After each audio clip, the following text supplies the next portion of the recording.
सभी व्यूवर्स को प्यार भरा नमस्कार। इस ब्लॉग में शिरगुल देवता के बाल्यकाल की बहुप्रचलित लीलाओं और प्रातःकालीन पूजा के समय वाद्य यंत्रों पर बजाई जाने वाली लोक कला यानी पाची का विवेचन होना है। इसके पश्चात शिरगुल देवता का चूड़धार की ओर प्रस्थान एवं राह चलते संकटों को संघर्षपूर्ण स्थिति में दूर करने के लिए जनमानस में दिखाए गए चमत्कारों पर रोचक यानी मन भावन कहानी मिलने वाली है। शिरगुल देवता के देवत्व से समाज में आए लौकिक चमत्कारों पर लोक गाथा सुनने के लिए ब्लॉग के अंत तक बने रहें। सबसे पहले कलाकारों द्वारा प्रस्तुत लोक वादन कला पाची का आनंद लें।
अब वादन कला पर संवाद इसलिए भी आवश्यक बन पाता है कि हम यह जान लें कि वादन कला के प्रति हमारा नज़रिया कैसा है, हम वादन कला के प्रति कैसी सोच रखते हैं।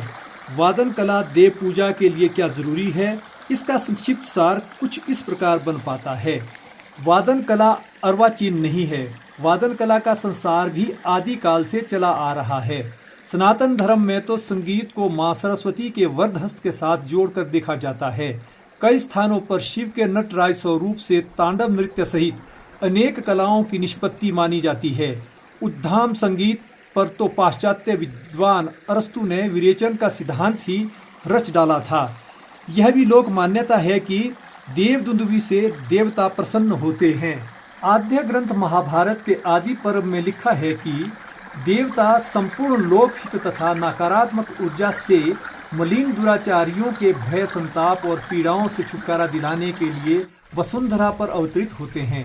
अतुल्य छवि के द्योतक देवता और उनकी लीलाओं का इस धरती पर मणिकांचन का योग दिख पड़ता है। यह भूमि पौराणिक स्वर्ग की समुज्ज्वल परिभाषा है। विशेष तौर से ग्रामीणवादियों में मान्यता है कि देव दया, देव कृपा, देव शक्ति, देव यज्ञ और देव बल से दिव्य पुरुष देव वर्ण कर अवतार लेते हैं। देवता मर्मस्पर्शी मर्यादाओं की डोर को सशक्त कर मानव समाज को एकता, सद्भाव, भाईचारे और मैत्री की लड़ी में पिरोकर तत्कालीन सभ्यता पर अमिट छाप छोड़ जाते हैं। ग्रामवासी उन्हीं पद्धचिन्हों का अनुसरण कर देव आस्था में घुल मिल जाते हैं। उसी विश्वास और श्रद्धा के भीतर लीलाओं और चमत्कारों का भावभीना समावेश देखने को मिलता है। शिरगुल देवता की तीसरी बाल लीला के प्रसंग पर दंत कथाएं कुछ इस प्रकार से हैं। शिरगुल के बचपन की लीलाएं उनकी जन्मस्थली शाया यानी राजगढ़ उपमंडल के इर्द गिर्द ही घूमती है। एक बार चंद्रेश्वर गाय को चराता और खेल खेलता हुआ घर से बहुत दूर ताली तीसरी नामक पहाड़ी पर जा पहुंचा। बरसात के दिनों में सायंकालीन बेला में मौसम एकाएक खराब होता गया। वनों में चारों ओर घनघोर घटाएं छाने लगी। बालक चंद्रेश्वर इस वातावरण को देखकर भयभीत हो उठा। इस विपदा में उसने बड़े भाई शिरगुल को जोर जोर से पुकारते हुए अपने समीप बुलाया। शिरगुल उस स्थिति को समझकर चंद्रेश्वर के पास पहुंचे और ताली तीसरी स्थान से चुटकी भर मिट्टी उठाकर शाया फागू की ओर फेंकी। उन्होंने उसी स्थान पर कूनी से प्रहार किया। ऐसा करने से पहाड़ में एक सुरंग आकृति की खाई फागू की ओर बनने लगी। उसी सुरंग से पशु घर की ओर लौटने लगे उनमें से कुछ पशु आसमानी बिजली की गर्जना के भय से वहीं ठहर गए। लोक विश्वास है कि यहाँ ताली तीसरी पहाड़ी के साथ कुछ प्रस्तर शिलाएं पशु जैसी दिख पड़ती है। आज भी लोक विश्वास है कि उन शिलाओं की ओर घास काटकर डालने से पशुओं का संवर्धन होता है। शिरगुल की मार्मिक बाल लीलाओं के साथ साथ विभत्स रसपूर्ण बाल्य लीलाएं भी लोक कथाओं के माध्यम से हमें सुनने को मिलती हैं। लोक श्रुति है कि शिरगुल ने चमत्कारिक शक्ति को दिखाने के लिए एक बार शाया के चारों ओर भयंकर ओलावृष्टि करवाई।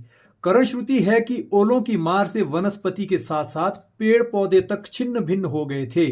आसमान से शाम वर्णी बड़े बड़े ओले गिरने लगे। शिरगुल की इस लीला का प्रकोप आज भी शाया के समीप नालों में गोलाकार प्रस्तर रूपी ओलों को देखने से मिलता है। लोक आस्था है कि ये वही पत्थर है जो शिरगुल ने आसमान से काले गोलों के रूप में बरसाए थे। बाल्यकाल को पार करते करते शिरगुल का पदार्पण जब यौवन की दहलीज पर होता है तो उनकी देव लीलाओं में शौर्य और पराक्रम झलकना आरंभ हो जाता है। शिरगुल की 5वीं बाल लीला के संबंध में किंवदंती है कि शिरगुल ने ऊंची पहाड़ी पर निवास करने वाले देवता पालू से फागु में देवदार के वृक्ष लगाने के लिए कुछ पौधे मांगे, लेकिन पालू देवता ने देने से इनकार कर दिया था। पालू देवता भी राजगढ़ में फागु के साथ ही है। पालू देवता की अनदेखी पर शिरगुल क्रोधित हो गए और भीख मांग पर लज्जा महसूस करते वापस आ गए। इस पर शिरगुल और पालू देवता में संघर्ष हुआ। इसमें शिरगुल देवता ने पालू के वनों से देवदार की तमाम चोटियां तीव्र हवाओं और तूफान के साथ फागु मोड़ के साथ पहुंचा दी थी। इससे फागु में देवदार के वृक्ष उगने लगे जो आज भी विद्यमान है। लोक आस्था है कि शिरगुल देवता के उस प्रहार से पालू देवता के जंगल में देवदार के वृक्षों की चोटियां आज भी सपाट और नीचे को झुकी हुई नजर आती है। शाया के समीप फागु नामक स्थान समुद्र तल से लगभग 3000 फुट की ऊंचाई पर है। यहाँ शिरगुल देवता का नागर शैली में बना एक मोड़ अर्थात मंदिर है। इसमें विष्णु, सरस्वती और पार्वती की 15वीं शताब्दी की प्रस्तुत मूर्तियां और शिवलिंग स्थापित है।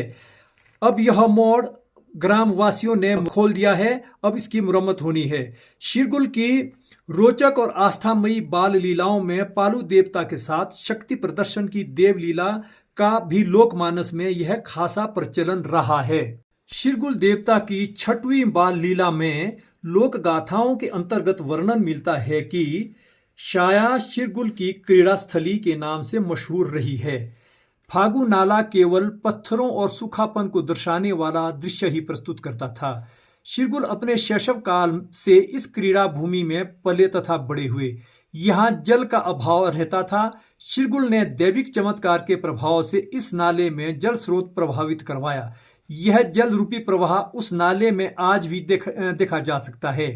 यहीं बृहद शिलाओं पर गहरे गहरे बर्तनाकार गड्ढे से हैं। जनश्रुति है कि शिरगुल और चंद्रेश्वर इन्हीं देव शिलाओं पर भोजन बनाते और खाते थे। ये शिलाएं गहरी लोक आस्था का प्रतीक मानी जाती हैं। शिरगुल देवता की बाल्यकाल की लीलाओं में 7वीं बाल लीला अत्यंत जीवंत है। जनश्रुति है कि एक बार राजा भुखड़ू के फागु स्थित बृहदाकार खेतों में हल चलाने के लिए शाया के समीपवर्ती गांवों से लगभग 18 जोड़ी बैल और हलधर बुलाए गए थे। हल जोत के कार्य में सुबह से जुटे हलधरों को काम करते हुए दोपहर का समय होने लगा था।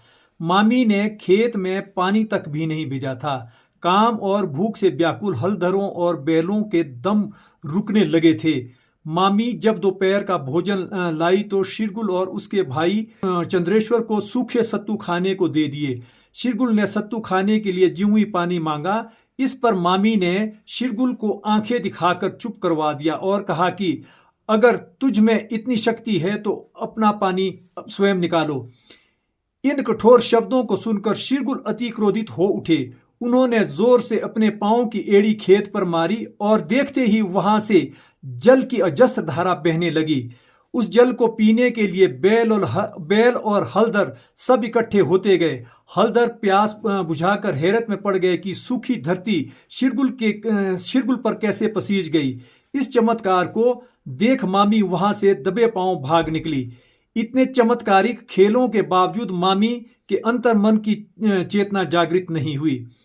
शिरगुल और चंद्रेश्वर लोक समाज में मानव जीवन और देवलोक में देव कर्म निभाते रहे।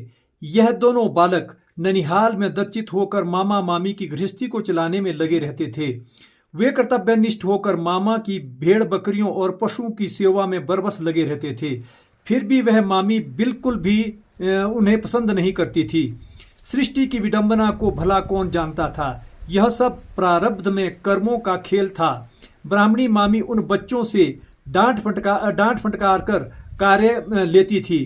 कभी भी भरपेट भोजन नहीं देती थी। भोजन के स्थान पर उन्हें अधिकतर समय सूखे सत्तू पानी के साथ खाने को देती थी। वह नादान बच्चों को कई बार भूखे प्यासे सुला देती थी। उन्हें बिना किसी कारण गाली गलौज देकर दंडित भी करती थी। मामी के यह दुष्कर्म उसे दिख नहीं रहे थे, लेकिन कहीं ना कहीं नियति में उसकी छाया पड़ती जा रही थी। शिरगुल देवता की बाल लीलाओं के संग्रह की श्रृंखला में 8वीं यानी अंतिम बाल लीला का प्रसंग लोकमानस में इस प्रकार से मिलता है कि एक बार मामी ने अत्याचारों की सीमाओं को लांघ कर लस्सी में मक्खियां और मकड़ियां मिलाकर घोल कर रख दी थी। उसने शिरगुल और चंद्रेश्वर को पीड़ा पहुंचाने के लिए वही लस्सी सत्तू खाने के लिए परोस डाली थी। इस पर शिरगुल क्रोधित होकर उग्र हो उठे। वह सत्तू और लस्सी को लेकर जंगल में फेंकने गए। प्रभु की कृपा थी कि उन सत्तू के ततैया यानी ओड़गल जंगली मधुमक्खियों के झुंड बन गए। ततैया के वह झुंड मामी के चारों ओर मंडराने लगे। मामी अपने बच बचाव के लिए इधर उधर भागने लगी। इसके बावजूद भी ततैया के झुंड उस पर टूट पड़े। वह अपने प्राणों की रक्षा के लिए गौशाला में गई। उसे वहां पशुओं के गले में बंदी रस्सी भी सर्पों की मालाओं के समान दिखने लगी। वह ततैया के काटने पर बेहोश होकर गिर गई। ततैया के विषाक्त दंश से उसकी मौत हुई तो ततैया के झुंड आकाश मार्ग की ओर उड़कर वहां से भाग निकले। नकारात्मक ऊर्जा और असुरी प्रवृत्ति के प्रभाव से ब्राह्मणी आखिर देवदंड के कारण स्वर्ग सितार गई। बाल्यकाल की इन लीलाओं के साथ अब शिरगुल चूड़धार की ओर प्रस्थान करते हैं। ननियाल में घटित घटनाओं से शिरगुल का दर्द बढ़ता ही जा रहा था। वह संसारिक मोह के इस वातावरण से दूर कहीं एकांत में प्रभु भक्ति में लीन होकर मानव जाति का कल्याण चाहते थे। शिरगुल को उपाय सुझा कि शिव शैल के नाम से विख्यात चूड़धार की ऊंची चोटी पर जाकर शिव आराधना में जीवन लगा देना चाहिए। यह विचार कर शिरगुल ने चूड़धार की ओर प्रस्थान करने की योजना बनाई। शिरगुल को चूड़धार पर असुरी शक्तियों और अत्यधिक बर्फानी ठंड होने का पहले से ही ज्ञान था। दैविक शक्तियों के स्वामी शिरगुल के लिए ऐसी तमाम बातें भौतिकवाद से कम नहीं थी। उन्हें ना तो दानवों का भय सताता था और ना ही ठंड के प्रकोप का एहसास होता था। लोक आस्था में आज भी शिरगुल को विघ्न विनाशक देवता और बर्फानी तूफान जैसी ठंड से लोक रक्षक देवता के नाम से ज्यादा जाना जाता है। चूड़धार के समकक्ष चौखट नामक चोटी पर वंशानुगत स्वभाव से एक असुर रहता था जिसका नाम चौखटिया दानव था और उसके साथ सहयोगी दानव वनशीरा इत्यादि भी रहते थे।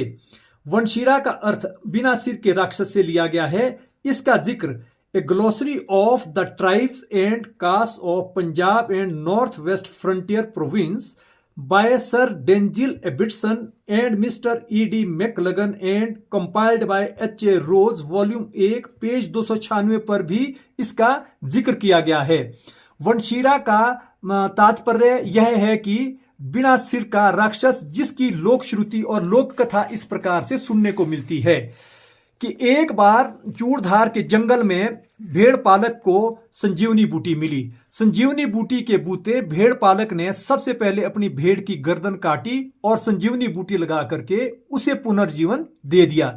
भेड़ पालक ने सोचा कि जब भेड़ को भी मैं पुनर्जीवन दे सकता हूं तो मैं अपने को भी पुनर्जीवित कर लेता हूं। उसने अपना धड़ सर से अलग कर दिया और संजीवनी बूटी हाथ में रहेगी, उसको जुड़ाने वाला कोई नहीं था, तो उसका बिना धड़ का सर प्रेत योनि में चले गया। वही प्रेत योनि शिरगुल के चूड़धार में राक्षस बन करके घूमती रही।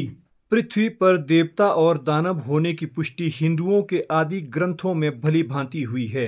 ऐसी संतानें ऋषियों और राजऋषियों के सदकर्मों और बुरे कर्मों का परिणाम बताया जाता है। देव हो या दानव, सभी में वर्चस्व की होड़ लगी रहती थी। महाभारत के अश्वमेघिक पर्व में देवता और दानव होने के एक प्रसंग में व्यास जी ने युधिष्ठिर से कहा, तात दक्ष प्रजापति के देवता और असुर नाम की बहुत सी संतानें थी जो परस्पर स्पर्धा रखती थी। एक लोक कथा के अनुसार शिवधाम चूड़ भी आसुरी शक्तियों के स्वामित्व में था। एक और चूड़धार पर चूड़िया दानव का राज्य था, दूसरी ओर चौखट पर चौखटिया असुर और वनशिरा का राज चलता था। देव के मूल से उद्भासित शिरगुल आतताइयों से प्राणियों की रक्षा करने के लिए चूड़धार की ओर उन्मुख हो उठे थे। शिरगुल की इस निर्भीक कर्मण्यता से चंद्रेश्वर और बिजट भी विचलित हो गए। भ्रातृमोहवश वे दोनों शिरगुल के साथ चूड़धार जाने के लिए उद्यत हो गए थे। शिरगुल की चूड़धार संघर्ष यात्रा शाया से आरंभ हुई। शिरगुल अपने ग्रामीण साथियों और भाइयों के साथ अस्त्र शस्त्र से सुसज्जित होकर चूड़धार की ओर आगे बढ़े। शिरगुल जब अपने दल के साथ बथाऊधार पहुंचे तो वहां शिरगुल ने सबसे पहले अपनी तलवार यानी खांडा को शीला की सान पर तेज किया। तदनंतर सभी साथियों ने अपने हथियारों की धार को कांतिमय बनाया और युद्ध के लिए तैयार हुए।